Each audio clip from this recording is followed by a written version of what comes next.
Thank you very much. I am new to this scientific region, so I'm excited today. It's really interesting, but I have prepared a really simple presentation for a complex matter, and I apologize for that. Anyway, what I'm going to present is a descriptive study of the levels of GI and GL in Greece. This is part of a work we are doing with Livia Carlo, Antonia Trichopoulou, and Eleni Pepa is the next speaker. And as you all know, the GI and the GL are established metrics, and their higher values are associated with greater glycemic responses. The GI has to do more with the quality of the carbohydrates, the rate of their absorption, and while the GL reflects the overall glycemic impact, since it incorporates the quantity of the carbohydrates as well. So we know that GI and GL have been associated with health outcomes. We see earlier some really interesting results that I was not aware of at all. So they are already studied. However, gaps still exist. And our aim was to provide a detailed assessment of GI and GL in a representative sample of adults in Greece. Some background around the world. You see this map here. These are data that come from the literature, and I combined them. I hope they are updated. They are the most recent data. We start with the darker colors, the blue-black colors, and as we go to higher GI values, this becomes yellowish and yellow at the final end of the distribution. So we see that most of the world have a really narrow range of GI. But Asia stands out. Japan is this yellowish color there, and especially China. For the GL, the picture is similar, but we see some small differences, as for example, Canada. Canada had low GI, but intermediate GL, but still Asia stands out and has a really high GL. I have to say that the data I have included reported almost 200 mean GL in China, while I heard that this is lower now. Apologies for that. I thought it was updated, but I think this changed. If we focus in Europe, these are data from EPIC. These are older data. And we see that in Europe, the range of GI is narrow. And in Greece, we have a relatively high, intermediate to high levels of GI in this time, in the time of EPIC, around 1995 to 2000. This is the picture for GL, and we see that, in the contrary to the GI, Greece has a really low GL, glycemic load. And the interesting part of this slide is that Greece and Italy are nearby countries, and we are in the other end of the distribution, because Greece had in EPIC the lowest GI, while Italy had the highest. And this is strange, because we are both Mediterranean countries, and we are both sharing same principles of nutrition, but this is the picture. And the other interesting thing that, for me, it's really interesting, is it's the contributors to these characteristics. So in Japan, the main contributor to the GL is white rice. In Europe, it's bread. And in the US, that was shocking for me. In the US, the main contributor to the GL, at least in the study that I report here, were the sweetened beverages. So I say that to point out the difference, not only in the quantity, in the number, in the level, but also in the quality. That's something that you already know, of course. What we did We took data from IDRIA, which is a cross-sectional study that was conducted in Greece between the years 2013 and 2014. And it is a two-stage stratified cross-sectional study. It is designed in a way that when you take into account the weights, the sampling weights and the post-stratification weights, you end up with a sample which is representative of the Greek population. So we can generalize our results to the Greek population. The study had 4,011 participants. The vast majority of them had really detailed dietary data. And we took this data, we calculated the average daily dietary GI and GL per participant. We performed a weighted analysis, so we took into account, of course, the design of the study. We report the descriptives for the GI and the GL as a mean and the corresponding 95% confidence interval. And we did some linear regression analysis for having as outcomes the GI and the GL, two separate analyses.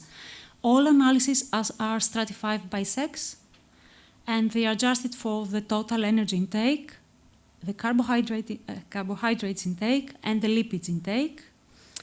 We also took into account the age group, the BMI category, the educational level, the employment status, the smoking status, the adherence to the Mediterranean diet, and the physical activity. I don't report it here because it was not significant at the end, so I have missed it out. And so IDRIA, as for the age distribution, of course, is what we expected for a national representative study of a European country. Now for the BMI, we are obese and at least overweight in our majority, and that's scary. And we have many smokers still. In men, this is almost 40% of the population, they are current smokers. And here I present the result for the adherence to Mediterranean diet.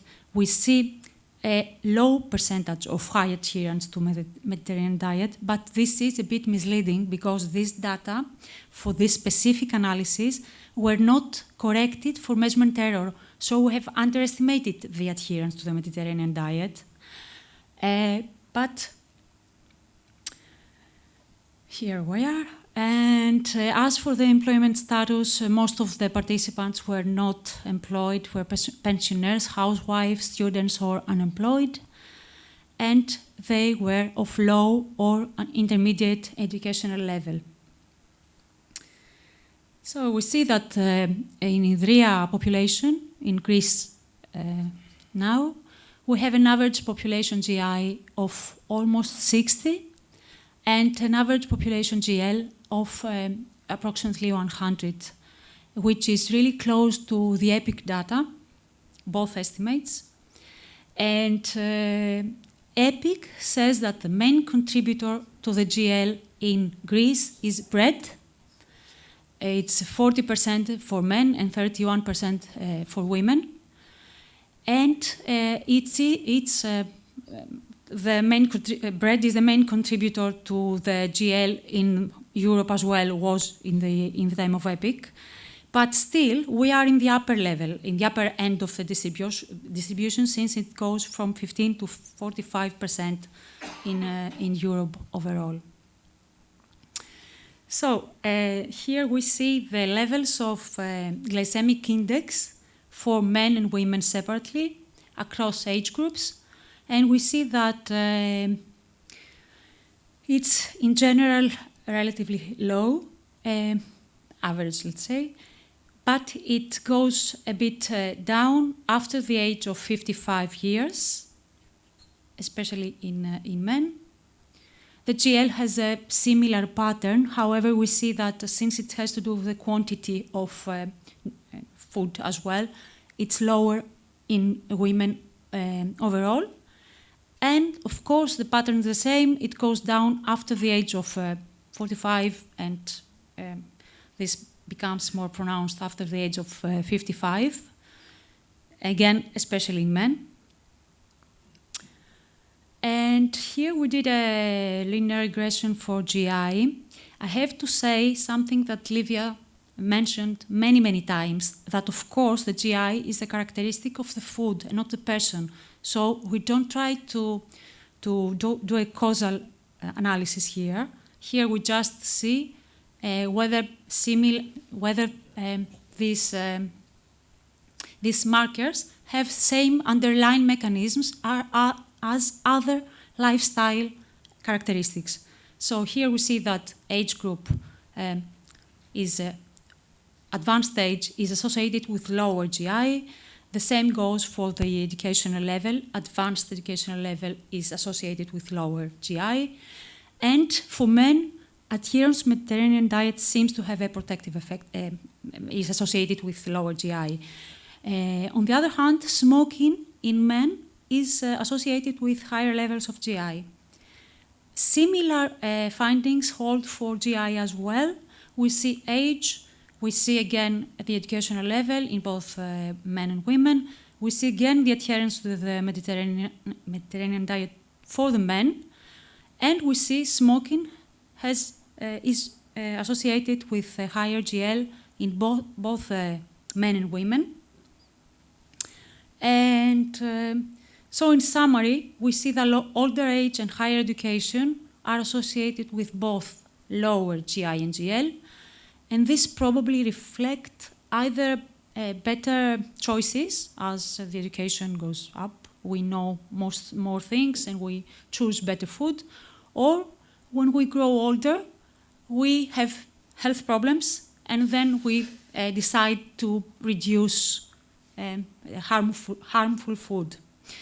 For smoking, probably smoking is associated with higher GI and GL, and probably this reflects an overall unhealthy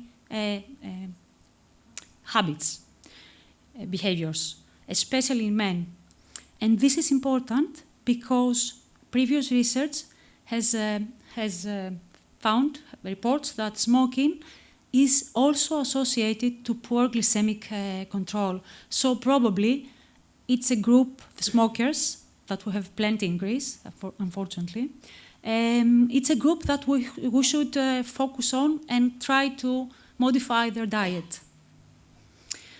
To conclude, the GI and the GL are really important, and as we see, they differ from region to region and from time to time. So they are already studied, but it's worth to study them further and see what happens in the past and in the future. And of course, it's important to take into account their contributors and develop country-specific policies. Thank you.